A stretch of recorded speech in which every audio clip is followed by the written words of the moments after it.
Yes. Up that far. To 19. Nobody else here. Minister, I want to get some information in regard to the views as whether or not you feel it is counterproductive to the eradication of TB to allow inconclusive TB reactor cattle to be finished, to move and to be finished in beef herds, and you will make a statement on the matter.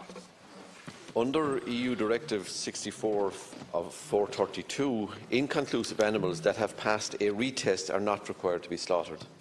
Research carried out in Ireland found that such animals were 12 times more likely to be positive for TB at the next test or slaughter compared to their test-negative counterparts. As a result of that research, my department adopted a policy in 2012 which restricted such animals to the herd for life until slaughter, or allowed them to be moved to a restricted feedlot from where they would be slaughtered. Such animals cannot be traded on the open market. Allowing these animals to move to a restricted feedlot whereby nature of the official supervisory protocol in place and where all animals are slaughtered, they are prevented from circulating with other animals which may be sold on the open market. This means the risk of them causing a new TB breakdown is further reduced. Under the TB programme, a feedlot herd is a restricted herd that comprises a non-breeding unit which disposes of all cattle direct for slaughter and fulfils at least one of the following three criteria. The cattle are permanently housed, never on pasture. There are no contiguous holdings or lands with cattle, i.e. they must not have any neighbour contacts, either through cattle being confined exclusively in yards or buildings, or if intending to graze cattle, the land is secured so there can be no contact with cattle, for example, surrounded by village, residential, industrial, recreational units, or impenetrable rivers, roads or walls, etc. The boundaries are walled, double fenced or equivalent so as to prevent any direct contact with cattle or contiguous lands or premises. Furthermore, there must be no evidence of within-herd acquisition or spread of TB. Thus, a feedlot herd is a herd that poses minimal risk of infecting other cattle because of effective isolation from other herds.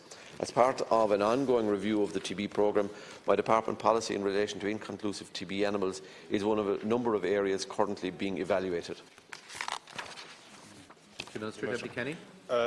Minister, there is deep concern with farmers who are, if you like, neighbouring these feedlots where there are a lot of animals there which will be inconclusive, and it's seen by many of those farmers that there is a high risk involved in that, and they are very concerned about it because it hugely impacts on their economic sustainability into the future if they are beside a farm where this is happening, and as we know there's wildlife moving in and out through it. You have all of that. Now I take your point that they're permanently housed in some situations. However, farmers tell me that in many situations that's not the case, that they're not permanently housed, that they are out grazing, and that they have serious concerns in regard to that. And I welcome the review which is taking place, and I would suggest that that review needs to focus particularly on that particular issue and recognise that, you know, the whole, if you like, farming sector will be negatively affected if this continues to happen into the future, and everything that can be done should be done to eradicate TB. I mean, we're how many years now working on this process, and unfortunately we seem to be getting no closer to the full eradication of TB, and it is one of the big issues for Irish livestock farming out there that we don't seem to be able to get a grip with. And I think this particular aspect of it needs to be dealt with in a very firm way. That concludes questions to the Minister for